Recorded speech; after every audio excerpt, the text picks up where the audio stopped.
Hello everybody, welcome back to my channel, The Medieval Reader.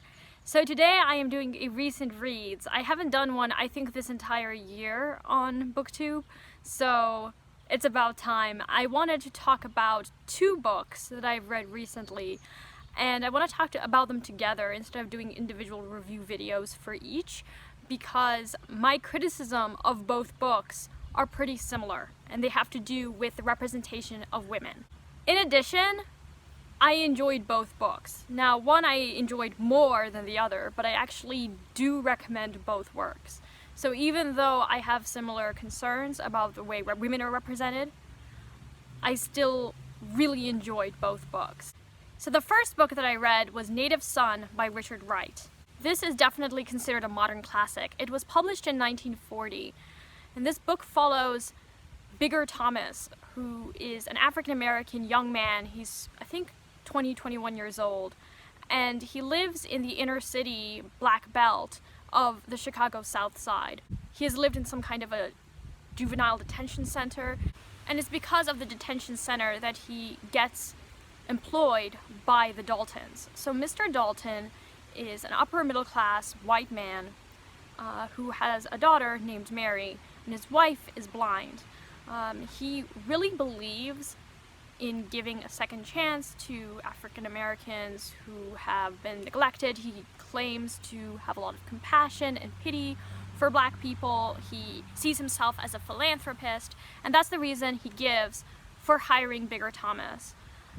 And at first, Bigger doesn't speak very much, and he seems to really be concerned about holding down a job, especially since his family, his mother and brother and sister, are potentially going to lose their house.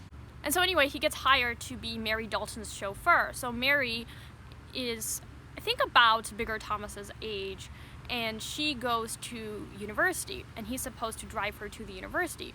However, on the first day of the job, as he is driving her to the university, she asks to be dropped off at another person's house. She meets up with Jan, who is a communist, and he's also white. And they start talking to Bigger Thomas and becoming very familiar with him in a way that makes Bigger Thomas feel very uncomfortable. And in fact, they even ask to eat with him at a Black restaurant, which makes Bigger Thomas feel even more uncomfortable because he doesn't understand what they're trying to do. Jan is dropped off, and Mary is really intoxicated. He's driving her home. One thing leads to another, and she is killed. I don't want to go into detail as to how or why Bigger killed Mary, but he does. He kills her, and it's a pretty gruesome death. I mean, not so much the death, but what happens afterward is really gruesome. The rest of the book follows Bigger Thomas as he tries to escape from the police. He does commit more crimes. We know, for example, at the beginning of the story that he had planned a robbery of a white bank with some of his friends, and while he never followed through, we know the kind of person Bigger is, especially because the story is told from Bigger's perspective. So we really get into his head, and we get to see how all his actions are somehow related to race. And so yeah, this novel, I think, doubles up as both just this really fast-paced, engrossing work of literary fiction, and also a manifesto about the injustices of the criminal justice system, because eventually he will be brought to trial, and it's interesting to see how this trial plays out. I think that this work is brilliant. The prose is so beautiful, and while beautiful prose often can be kind of difficult to get through, I did not find this to be the case at all. I didn't have to reread a single sentence. I just knew exactly what the author was trying to say. I really enjoyed it. It really is fast-paced, page-turner. The characters are super-duper interesting. And I think that this book is definitely a must-read today, as we are talking again about the racial injustices in the criminal justice system in the United States, as we talk about white guilt, as we talk about just, America and its history with race. Definitely recommend this work. it would be really good to read it alongside The New Jim Crow by Michelle Alexander, which is a nonfiction work that looks closely at the racial underpinnings of the war on drugs and then how that translates into an unjust criminal justice system. So anyway, if you have read The New Jim Crow, you should definitely read this book, Native Son, even though it's fiction. As I said, it does double up as a manifesto. It is a very political work. However, I do have a criticism, and no matter how many days have gone by since I've read the book, I can't get this out of my mind. There is a black woman in the story named Bessie. Now, I'm not going to tell you what happens to Bessie, but I thought the way that this character's story was dealt with was really problematic. I felt like, in general, women, and particularly women of color in the book, were not written well. Their story, it felt like the author was almost excusing some of Bigger Thomas's behavior. And I know that the story is told from Bigger Thomas's perspective. However, there are other people who really voice Thomas's struggles with race, and I wanted them to at least deal with the Bessie case in a different way than they did. And I think that Richard Wright himself, I don't know how he feels about this character either. I just felt like there was a very dismissive attitude taken to her story that I just cannot excuse. And for that reason, I gave it 4.5 out of 5 stars. However, I think it is a really important work to read, but I think it's also important to think about how all characters are represented and where Richard Wright's blind spots may have been. The one thing that I really did like about Native Son, this last thing before I move on to my next book, is that when you think about To Kill a Mockingbird, it's really hard not to compare it to To Kill a Mockingbird because there are some similarities in the trial. But what I liked is that Richard Wright does not give us this misunderstood innocent black man who is falsely accused of something. Bigger Thomas is not a likable character. He's a very despicable character. He commits some horrendous crimes. And yet, what Richard Wright does isn't bring into question Thomas's guilt, but rather interrogate the nature of this guilt and the level of responsibility Thomas has for his actions.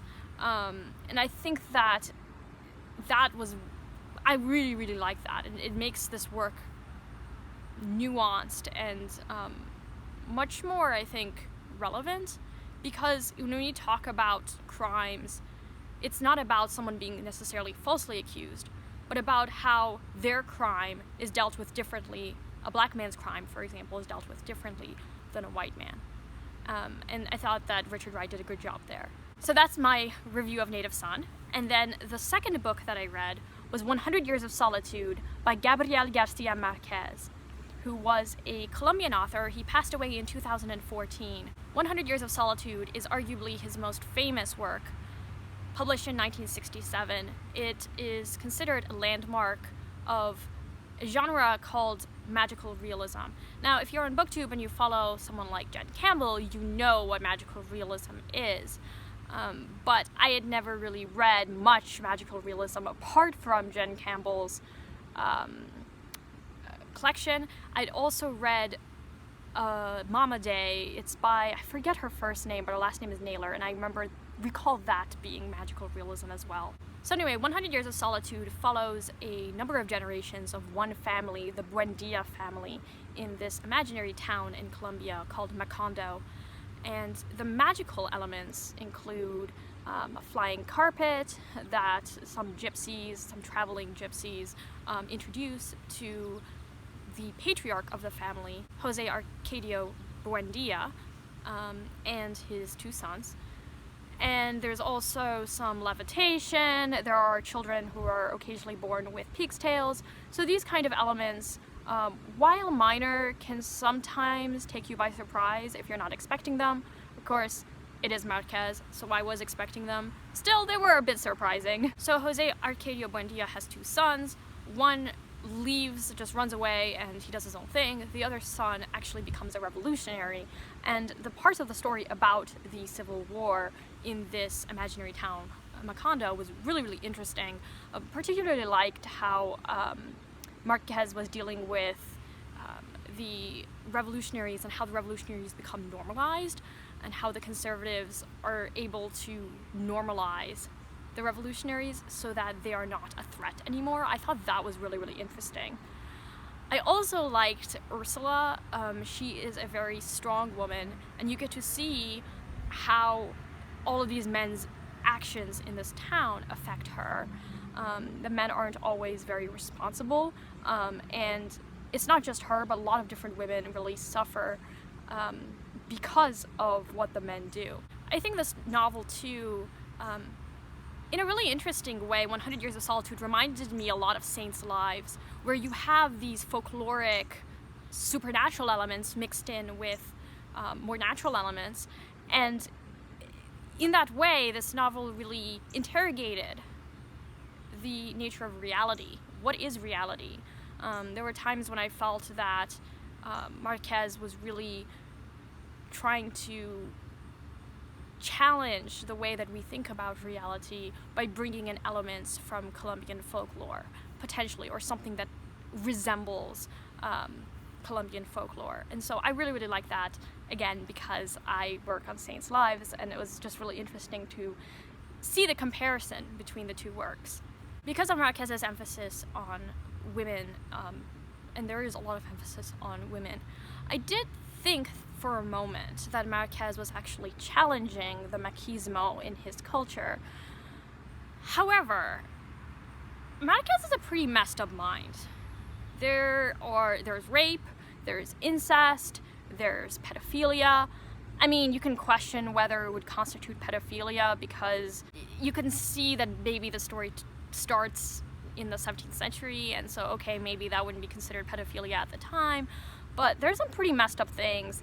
And the way that the rape is written, it appears that the victim is not so much blamed, but it's like the victim wants it, so like she really wants to be raped. It's awful, and I can't exonerate Marquez from blame.